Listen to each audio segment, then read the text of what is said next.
भारतीय राज्य व्यवस्था एवं शासन। ब्रिटिश भारत में संवैधानिक विकास। निम्नलिखित में से किस अधिनियम में कोलकाता में सर्वोच्च न्यायालय की स्थापना का प्रावधान किया गया है? तो रेगुलेटिंग एक्ट 1773 में रेगुलेटिंग एक्ट में कोलकाता में सर्वोच्च न्यायालय की स्थापना का प्रावधान किया गया था, जिसकी स्थापना 1774 में की गई थी। सर इलिजा इम्पेज के प्रथम मुख्य न्यायाधीश थे। सर्वोच्च न्यायालय की स्थापना के संबंध में निम्नलिखित में से कौन सा कथन सही है? तो कोलकाता में सर्वोच्च न्यायालय की स्थापना 1773 के रेगुलेटिंग एक्ट के द्वारा की गई थी। लैम्स्टर इस न्यायालय के प्रथम मुख्य न्यायाधीश थे। सूची 1 को सूची 2 से सम्मिलित कीजिए। तो नियंत्रण परिषद की स्थापना पिट्स का भारत अधिनियम 1784। सर्वोच्च न्यायालय की स्थापना नियामक अधिनियम 1773। इंग्लिश मशीनरियों को भारत में कार्य करने की अनुमति चार्टर अधिनियम 1813। गवर्नर जनरल की परिषद में कानूनी सदस्य की नियुक्ति चार्टर अधिनियम 1833। अब क्वेश्चन नंबर 3 है, हम देखते हैं।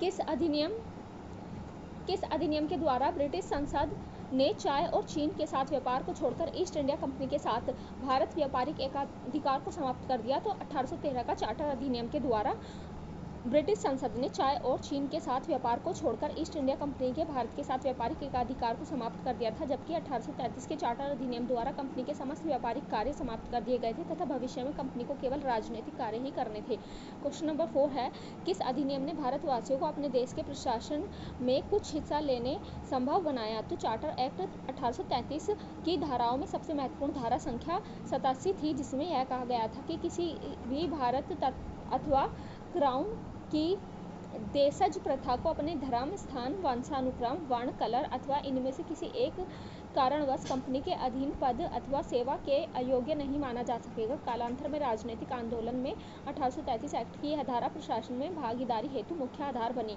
क्वेश्चन नंबर 5 है, निम्नलिखित में से किस अधिनियम के अंतर्गत भारतीय विधान परिषद को बजट पर बहस करने की शक्ति प्राप्त हुई? तो इसमें भारतीय परिषद अधिनियम 1892 के भारतीय परिषद अधिनियम ने विधान परिषद के कार्य में वृद्धि की। इसके तहत बजट पर बहस करने की शक्ति दी गई, परंतु मतदान का अधिकार नहीं था। इस अधिनियम के तहत 6 दिन की पूर्व नोटिस पर कार्यपालिका से प्रश्न पूछने की अनुमति दी गई, परंतु पूरक प्रश्न पूछे जाने का अधिकार नहीं था। क्वेश्चन नंबर 6 है, निम्नलिखित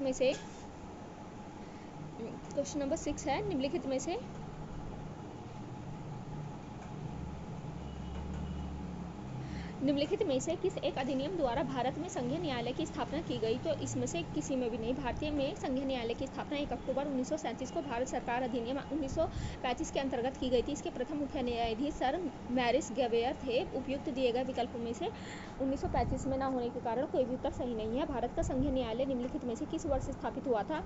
1937 में। केंद्र में द्वैत शासन किस अधिनियम के अंतर्गत स्थापित किया गया था? तो भारत सरकार अधिनियम 1935 में।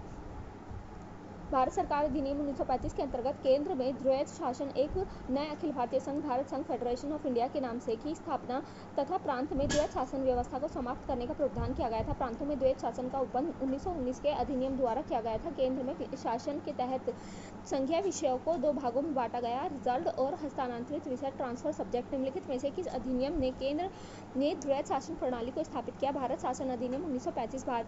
भारतीय विधान पालिका प्रथम बार त्रिशब्दीय बनाई गई 1919 के भारत सरकार अधिनियम द्वारा। 1919 के भारत सरकार अधिनियम द्वारा केंद्र में द्विसदनीय विधान पालिका की स्थापना की गई। ऊपरी सदन राज्य परिषद काउंसिल ऑफ स्टेट कहलाता था, जबकि निचला सदस्य केंद्रीय विधानसभा सेंट्रल लेजिस्लेटिव असेंबली कहलाता था। क्वेश्चन 9 है, भारतीय सिविल सेवा के संदर्भ में निम्नलिखित कथनों में से कौन सा कथन सही है? भारत सरकार अधिनियम 1919 में भारतीय सिविल सेवा के लिए अलग परीक्षा का प्रावधान किया गया था, जो भारत में होनी थी। नंबर 2, भारतीय सिविल सेवा में 1941 में भारतीयों का प्रतिशत यूरोपीय वासियों से अधिक था। नीचे दिए गए कूट का प्रयोग करके सही उत्तर का चयन कीजिए।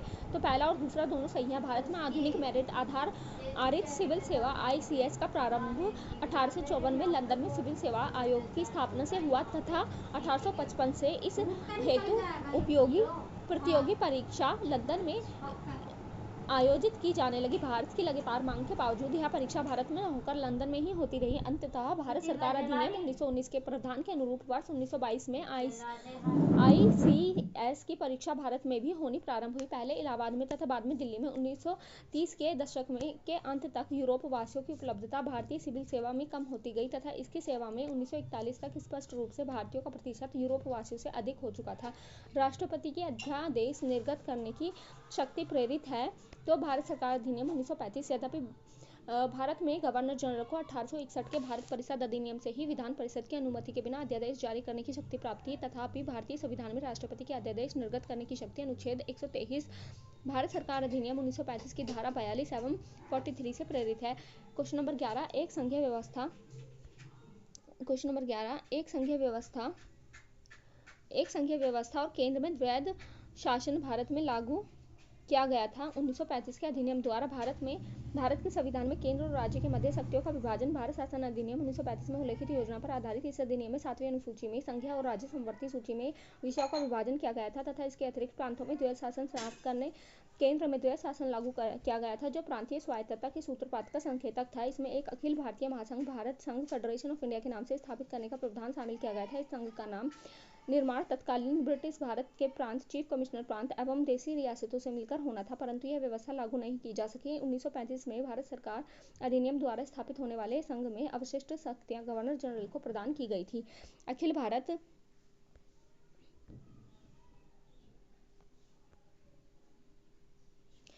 भारत महासंघ स्थापित करने का प्रावधान शामिल किया गया था। भारत सरकार अधिनियम 1935 में निम्नलिखित में से किस एक अधिनियम में भारत में संघीय शासन की व्यवस्था दी गई थी? भारत सरकार अधिनियम 1935 के अधिनियम द्वारा स्थापित संघ में अवशेष शक्तियां किसको दी गई थी? तो गवर्नर जनरल को। क्वेश्चन नंबर 12 है, निम्नलिखित में से कौन सा एक भारत शासन अधिनियम 1935 में स्वीकार हुआ महत्वपूर्ण और स्थायी अवयव नहीं है? तो इसमें देश के लिए लिखित संविधान। भारत शासन अधिनियम 1935 में देश के लिए लिखित संविधान का उल्लेख नहीं था। भारत के संविधान का सर्वप्रथम उल्लेख क्रिस्प मिशन द्वारा किया गया था। अन्य 3 विकल्पों में भारत शासन अधिनियम 1935 में समाहित थे। क्वेश्चन नंबर 13 है, 1935 का गवर्नमेंट ऑफ इंडियन एक्ट क्यों महत्वपूर्ण है? यह इसलिए महत्वपूर्ण है, भारत का संविधान का प्रमुख स्रोत है। भारत में वर्तमान संवैधानिक ढांचा बहुत कुछ 1935 के भारत शासन अधिनियम पर आधारित है तथा यह भारतीय संविधान का प्रमुख स्रोत है। इसलिए इस अधिनियम के मुख्य उपबंध इस प्रकार हैं: संगठनात्मक सरकार की स्थापना, केंद्र में द्वैध शासन की स्थापना, प्रांतों में द्वैध शासन के स्थान पर स्वायत्त शासन की स्थापना, द्विसदनीय केंद्रीय विधानमंडल, प्रांतीय शासन व्यवस्था, प्रांतीय विधानमंडल, केंद्र एवं प्रांतों में शक्तियों का विभाजन तथा फेडरल न्याय की स्थापना आदि। क्वेश्चन नंबर 14 है, निम्नलिखित अधिनियम में से किस अधिनियम के फलस्वरूप वर्मा भारत से अलग हुआ? तो government of India act 1935। Government India act 1935 के प्रावधानों के अनुरूप वर्ष 1937 में वर्मा को भारत से अलग किया गया था। संविधान सभा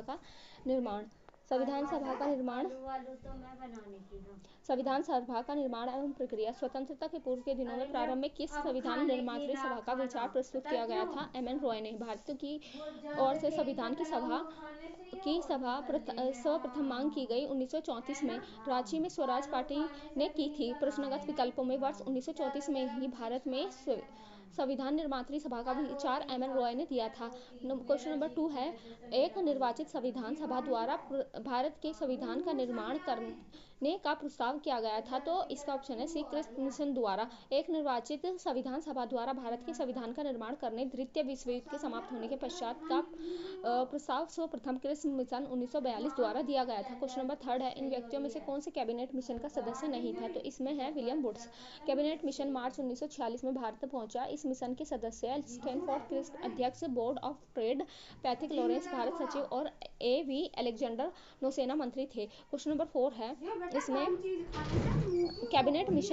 कैबिनेट मिशन योजना के अंतर्गत संविधान निर्मात्री परिषद में प्रत्येक प्रांत को आवंटित सदस्य संख्या निर्धारित करने के लिए एक प्रतिनिधि कितनी जनसंख्या के अनुपात में थी? तो इसमें 10 लाख व्यक्ति। कैबिनेट मिशन वर्ष 1946 में भारत आया था। मिशन ने अपनी रिपोर्ट में संविधान सभा के गठन का एक सूत्र प्रस्तुत किया था जिसके आधार पर संविधान सभा निर्वाचित होनी थी और प्रांतों का प्रतिनिधित्व जनसंख्या के आधार पर होना था। इसके तहत मोटे तौर पर प्रति 10 लाख व्यक्तियों के ऊपर एक प्रतिनिधि के निर्वाचन की व्यवस्था प्रस्तावित थी। अब 5वां क्वेश्चन है, भारत की संविधान सभा का गठन कब किया गया? तो भारत की संविधान सभा का गठन जो किया गया था, इसमें कैबिनेट मिशन योजना के द्वारा 1946 के अंतर्गत किया गया था। भारतीय संविधान का प्रतिनिधित्व निर्वाचन के आधार पर गठन कैबिनेट मिशन योजना 1946 के अंतर्गत किया गया था। प्रथम अंतरिम राष्ट्रीय सरकार की घोषणा की गई थी तो 24 अगस्त 1946 को कैबिनेट मिशन योजना के तहत 24 अगस्त 1946 को प्रथम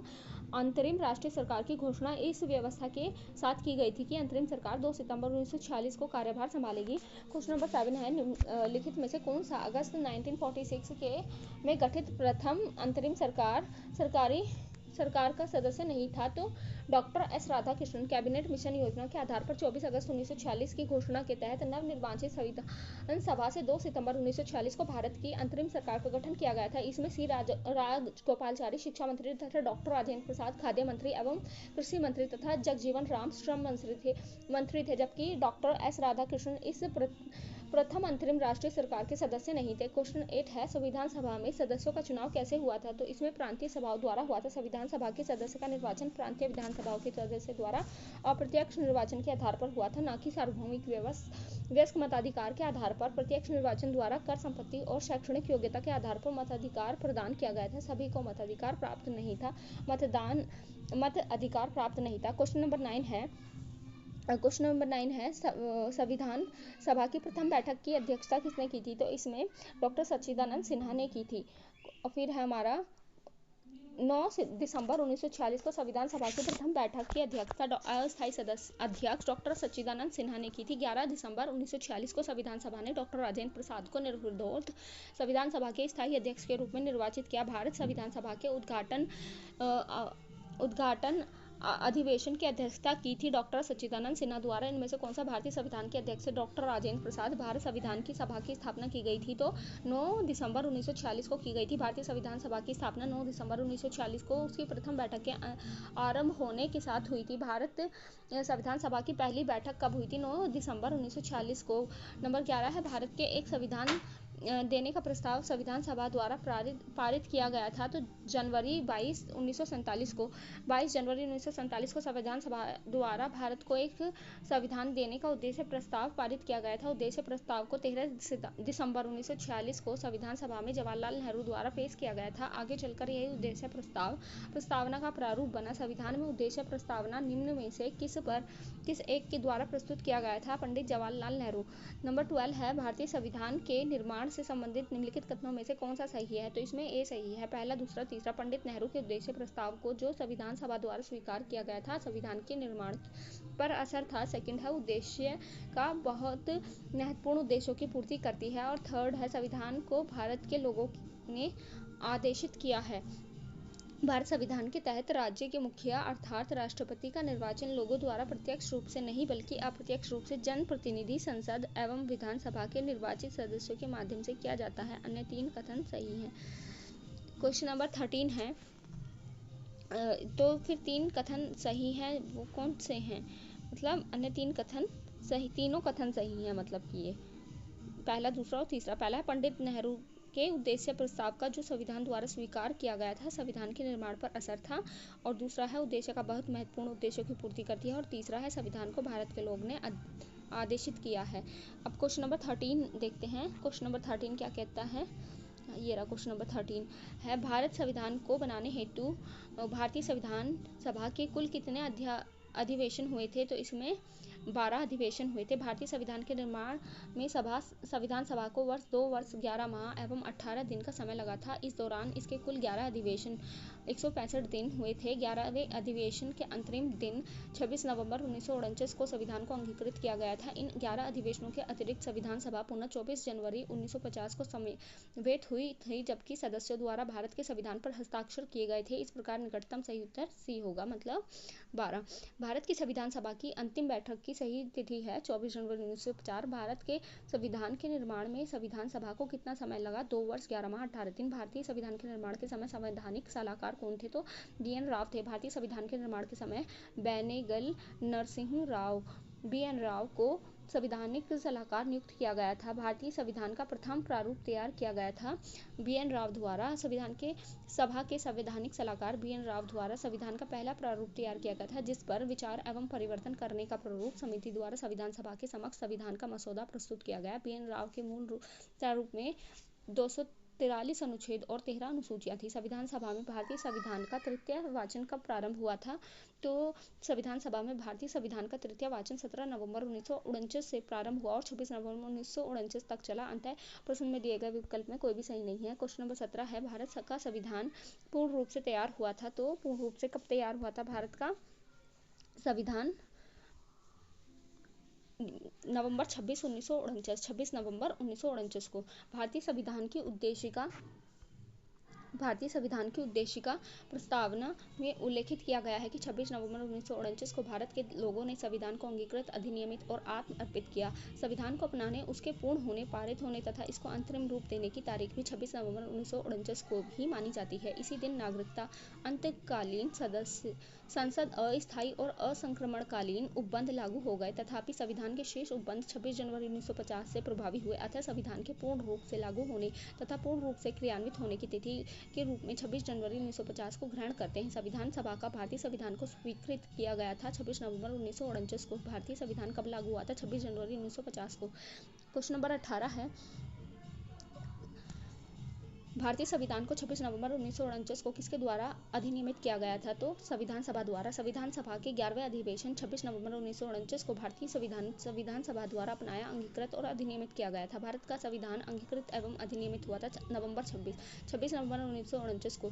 क्वेश्चन नंबर 19 है, निम्नलिखित घटनाओं पर विचार कीजिए तथा इन्हें सही क्रोनोलॉजिकल ऑर्डर में लगाइए। पहला है प्रारूप समिति की नियुक्ति। भारतीय संविधान को अंगीकृत और अधिनियमित किया गया था। भारतीय संविधान के प्रवर्त होने की तिथि और संविधान सभा की प्रथम बैठक। तो सबसे पहले आएगा संविधान की प्रथम बैठक जो हुई थी 9 दिसंबर 1946 को हुई थी। प्रारूप समिति की नियुक्ति 29 अगस्त 1947 को हुई थी। भारतीय संविधान को अंगीकृत और अधिनियमित किया गया था 26 नवंबर 1949 को। भारतीय संविधान के प्रवर्त होने की तिथि 26 जनवरी 1950 है।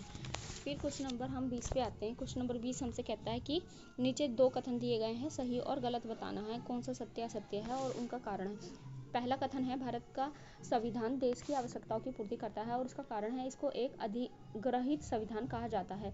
तो इसका ऑप्शन आएगा, दोनों सही है और स्पष्टीकरण सही नहीं करता। भारत का संविधान देश की आवश्यकताओं को पूर्ति करने में पूर्णतः सक्षम है तथा भावी आवश्यकताओं के मद्देनजर इसमें संशोधन संबंधी प्रावधान भी हैं। दूसरी ओर इसमें विभिन्न देशों के संविधानों से तथ्य एवं विचार ग्रहण किए गए हैं, अतः इसे एक ग्रहित संविधान भी कहा जाता है। इस प्रकार कथन एवं कारण दोनों सही है, परंतु कारण कथन का सही स्पष्टीकरण नहीं है। क्वेश्चन नंबर 21 है, निम्नलिखित में से किसे सुझाव दिया गया था कि भारत की स्वतंत्रता के बाद भारतीय राष्ट्रीय कांग्रेस को एक राजनीतिक दल के रूप में भंग कर दिया जाना चाहिए? तो डी, महात्मा गांधी ने। क्वेश्चन नंबर 22 है, अपनी राष्ट्रवादी प्रक्रियाओं में भारतीय संविधान के निर्माताओं ने अल्पसंख्यकों के हितों तथा भावनाओं के महत्व को कम करके आंका है। यह कथन किसका है? तो यह है आइवर जेनिंग्स का। प्रस्तुत कथन आइवर जेनिंग्स का है। उनका मानना था कि भारतीय संविधान निर्माताओं ने भारत संघ में अल्पसंख्यक हितों और भावनाओं के महत्व को न्यूनतम रखने का प्रयास किया है। क्वेश्चन नंबर 23 है, किसने कहा था संविधान सभा कांग्रेस थी और कांग्रेस भारत था? तो ऑस्टिन ने किया है। संविधान सभा कांग्रेस थी और कांग्रेस भारत था, यह वक्तव्य पद्मश्री पुरस्कार प्राप्त इतिहासकार ग्रेनविले ऑस्टिन का था। यह वक्तव्य उनकी पुस्तक द इंडियन कॉन्स्टिट्यूशन में वर्णित है। क्वेश्चन नंबर 24 है, भारतीय संविधान सभा में कुल कितनी महिला सदस्य थी? तो 15। भारतीय संविधान सभा में कुल महिलाओं की संख्या 15 थी। अब है क्वेश्चन नंबर, संविधान की सभा की प्रमुख समितियां कौन सी हैं? संविधान सभा की प्रांतीय संविधान समिति का अध्यक्ष कौन था? तो सरदार पटेल थे।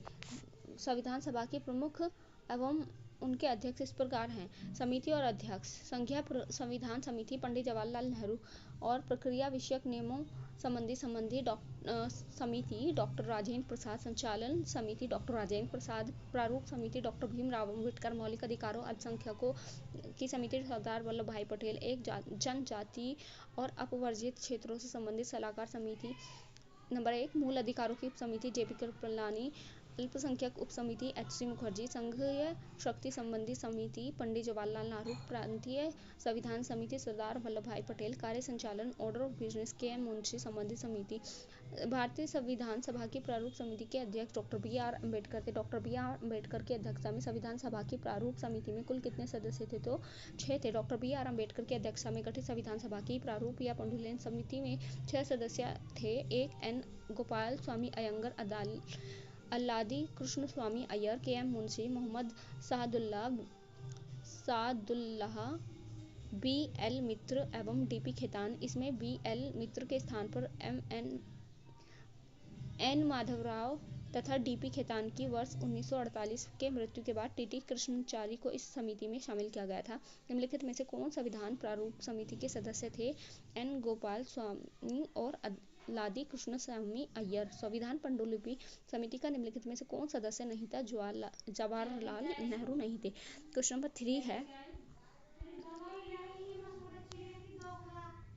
3 है संविधान सभा ने डॉक्टर BR अम्बेडकर की अध्यक्षता में प्रारूप समिति का गठन कब किया?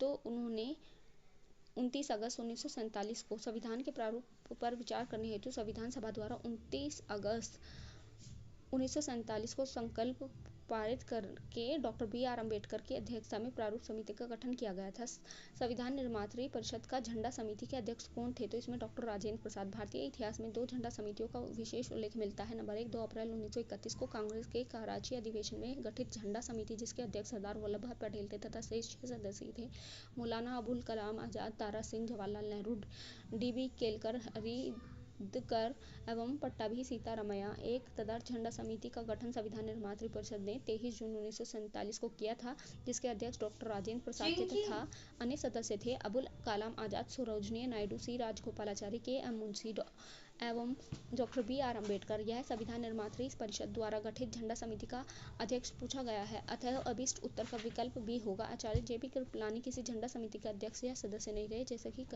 कतिपय अपर्याप्त स्रोत वाली पुस्तक में भी वर्णित मिलता है। संविधान का स्रोत है भारत के संविधान में उद्देशिका का विचार लिया गया है USA के संविधान से। भारत के संविधान में उद्देशिका का विचार संयुक्त राज्य अमेरिका के